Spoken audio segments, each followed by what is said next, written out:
Hello guys, this is Miss Mac. I thought that I would touch base with you about this week's readings.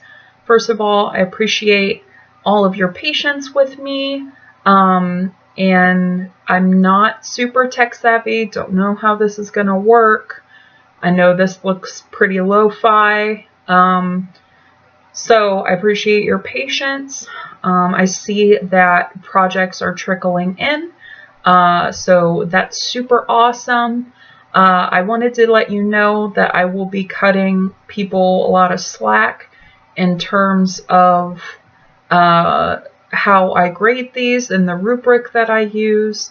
I do want the content to be strong, so I will be more rigorous than how I've been with the reading responses, which again, to kind of explain my pedagogy there, I wanted that to act as a grade cushion to help you. You are accruing some points in the term. That way, these major projects, it's not going to be a all or nothing proposition in terms of the grade.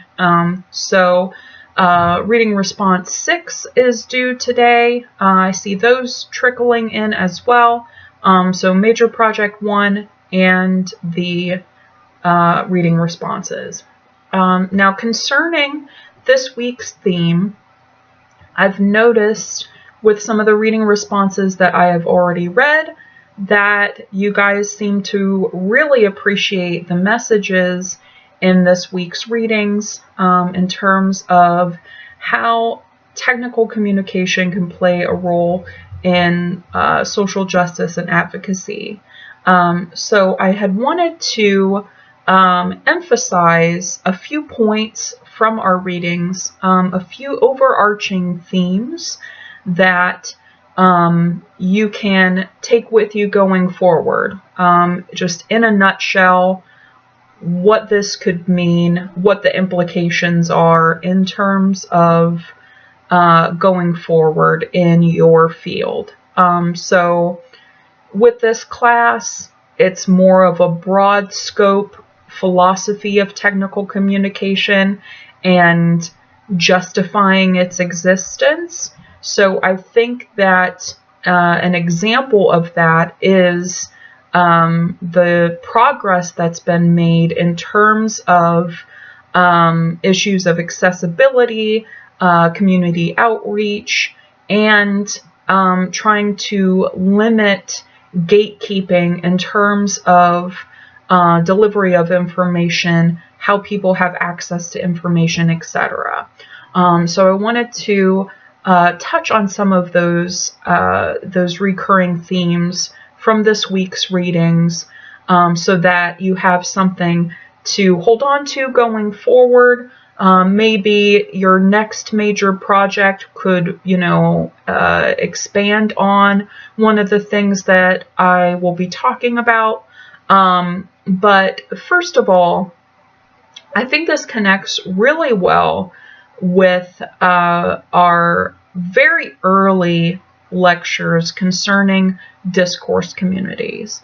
Now, with social justice activism, and making sure that folks have the tools that they need to progress, I think that within particular discourse communities, meeting folks where they're at, if there are socioeconomic constraints, if there are other power dynamics that need to be addressed, I think that one way folks can benefit is through the use of language as a particular tool, a very strong tool.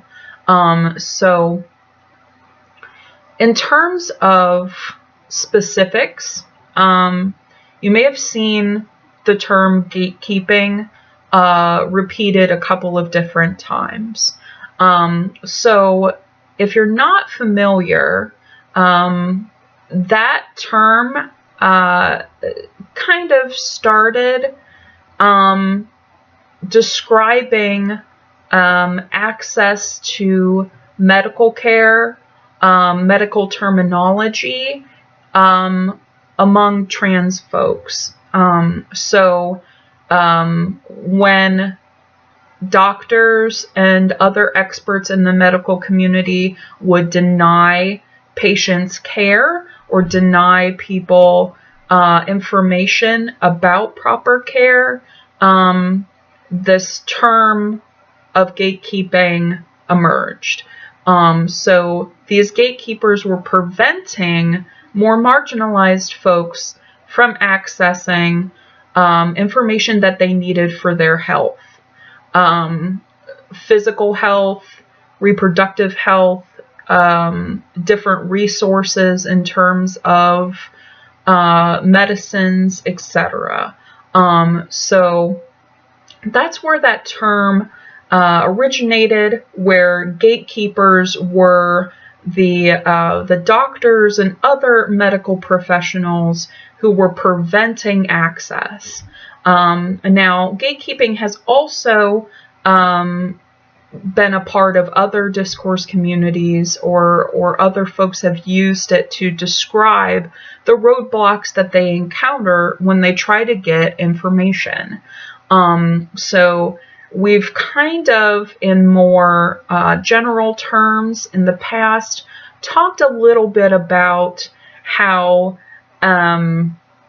history has been written by those holding certain positions of power or dominant discourse communities, which meant that they were leaving out other people's stories and other people's information and ability to access information. So you see this in the technology divide, you see this in racial divide, you see this in landlord-tenant agreements and leases. The language that some landlords use could be considered gatekeeping language. They purposely make it not transparent so that all people can understand what various terms and conditions mean and what's at stake. And those can have very real consequences, just like with the medical examples. If you are not collaborating with the communities who are going to be receiving this information, then you're not doing a good job of communicating. So initially, when technical writing started, or technical communications started, there were higher order folks who had access to privileged information. So with engineering, with medicine, the sciences, it was kind of an echo chamber in terms of who could produce the information and who could have access to that same information. And that's a major problem even now. So there are people who talk about the difference between people who are in the ivory tower of academia and how they talk about important issues facing different communities, lack of parks, environmental issues, medical issues, etc., public health, and keeping that information away from the people who are directly impacted. And it can get gross, especially when policy is involved that will directly affect people's well-being and livelihood. So I had just wanted to talk to you a little bit about that issue of gatekeeping, how it's prevalent, and also I need to remember another specific term that I wanted to repeat for you guys or emphasize for you guys. Let me pause this video and look at my notes again really quick. Okay, I think we're back up and running. Okay, so, I'm not super good at editing, so if this looks real crappy, then I apologize.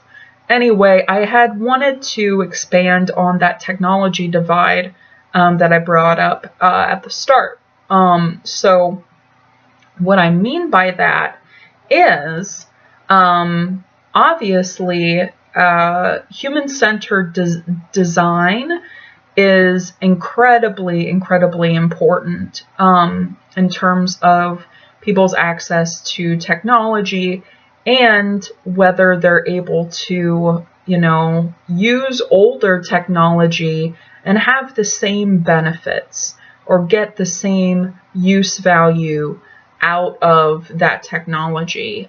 So we've seen time and time again how we have planned obsolescence, meaning as soon as you get, your new device or whatever, within a couple years, you'll have to replace it with the latest, greatest version because it's not, going to update anymore. The OS is already outdated or what have you.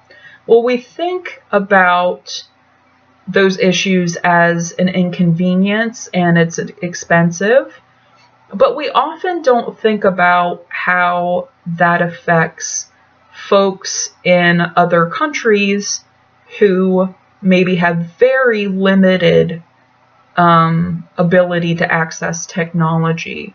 Maybe they don't have access at all because of different power dynamics in place that is preventing them from having access, or what they have is severely outdated and outmodeled.